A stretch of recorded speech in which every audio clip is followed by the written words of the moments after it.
आज ही क्यों नहीं। एक बार की बात है कि एक शिष्य अपने गुरु का बहुत आदर सम्मान किया करता था। गुरु भी अपने इस शिष्य से बहुत स्नेह करते थे, लेकिन वह शिष्य अपने अध्ययन के प्रति आलसी और स्वभाव से दीर्घसूत्री था। सदा स्वाध्याय से दूर भागने की कोशिश करता तथा आज के काम को कल के लिए छोड़ दिया करता था। अब गुरुजी कुछ चिंतित रहने लगे कि कहीं उनका ये शिष्य जीवन संग्राम में पराजित न हो जाए। आलस्य में व्यक्ति को अकर्मण्य बनाने की पूरी सामर्थ्य होती है। ऐसा व्यक्ति बिना परिश्रम के ही फलोपभोग की कामना करता है। वह शीघ्र निर्णय नहीं ले सकता, और यदि ले भी लेता है तो उसे कार्यान्वित नहीं कर पाता। यहाँ तक कि अपने पर्यावरण के प्रति भी सजग नहीं रहता है, और न भाग्य द्वारा प्रदत्त सुअवसरों का लाभ उठाने की कला में ही प्रवीण हो पाता है। उन्होंने मन ही मन अपने शिष्य के कल्याण के लिए एक योजना बना ली। एक दिन एक काले पत्थर का एक टुकड़ा उसके हाथ में देते हुए गुरु जी ने कहा, मैं तुम्हें ये जादुई पत्थर का टुकड़ा 2 दिन के लिए देकर कहीं दूसरे गांव जा रहा हूँ।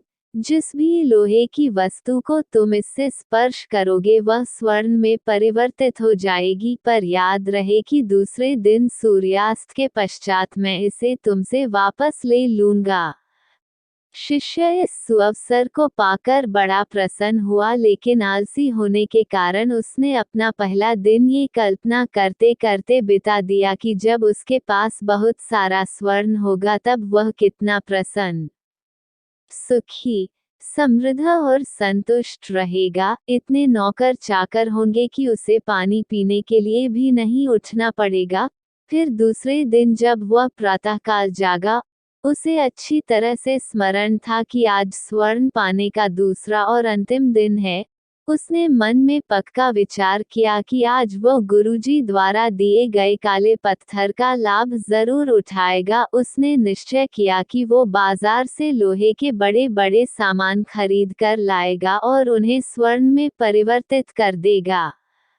दिन बीतता गया, पर वह इसी सोच में बैठा रहा कि अभी तो बहुत समय है, कभी भी बाजार जाकर सामान लेता आएगा। उसने सोचा कि अब तो दोपहर का भोजन करने के पश्चात ही सामान लेने निकलूंगा, पर भोजन करने के बाद उसे विश्राम करने की आदत थी, और उसने बजाय उठ के मेहनत करने के थोड़ी देर आराम करना उचित समझा। पर आलस्य से परिपूर्ण उसका शरीर नींद की गहराइयों में खो गया, और जब वो उठा तो सूर्यास्त होने को था। अब वो जल्दी जल्दी बाजार की तरफ भागने लगा, पर रास्ते में ही उसे गुरुजी मिल गए। उनको देखते ही वो उनके चरणों पर गिरकर उस जादुई पत्थर को एक दिन और अपने पास रखने के लिए याचना करने लगा, लेकिन गुरुजी नहीं माने और उस शिष्य का धनवान होने का सपना चूर चूर हो गया। पर इस घटना की वजह से शिष्य को एक बहुत बड़ी सीख मिल गई। उसे अपने आलस्य पर पछतावा होने लगा। वो समझ गया कि आलस्य उसके जीवन के लिए एक अभिशाप है, और उसने प्रण किया कि अब वो कभी भी काम से जी नहीं चुराएगा और एक कर्मठ, सजग और सक्रिय व्यक्ति बनकर दिखाएगा। मित्रों, जीवन में हर किसी को एक से बढ़कर एक अवसर मिलते हैं, पर कई लोग इन्हें बस अपने आलस्य के कारण गंवा देते हैं। इसलिए मैं यही कहना चाहती हूँ कि यदि आप सफल, सुखी, भाग्यशाली, धनी अथवा महान बनना चाहते हैं तो आलस्य और दीर्घसूत्रता को त्याग कर अपने अंदर विवेक, कष्ट साध्य श्रम और सतत जागरूकता जैसे गुणों को विकसित कीजिए। और जब कभी आपके मन में किसी आवश्यक काम को टालने का विचार आए तो स्वयं से एक प्रश्न कीजिए, आज ही क्यों नहीं। दोस्तों, कहानी कैसे लगी कमेंट करके हमें ज़रूर बताएं। चैनल पर पहली बार आए हो तो सब्सक्राइब करना ना भूलें दोस्त। धन्यवाद। पढ़ते रहो। आगे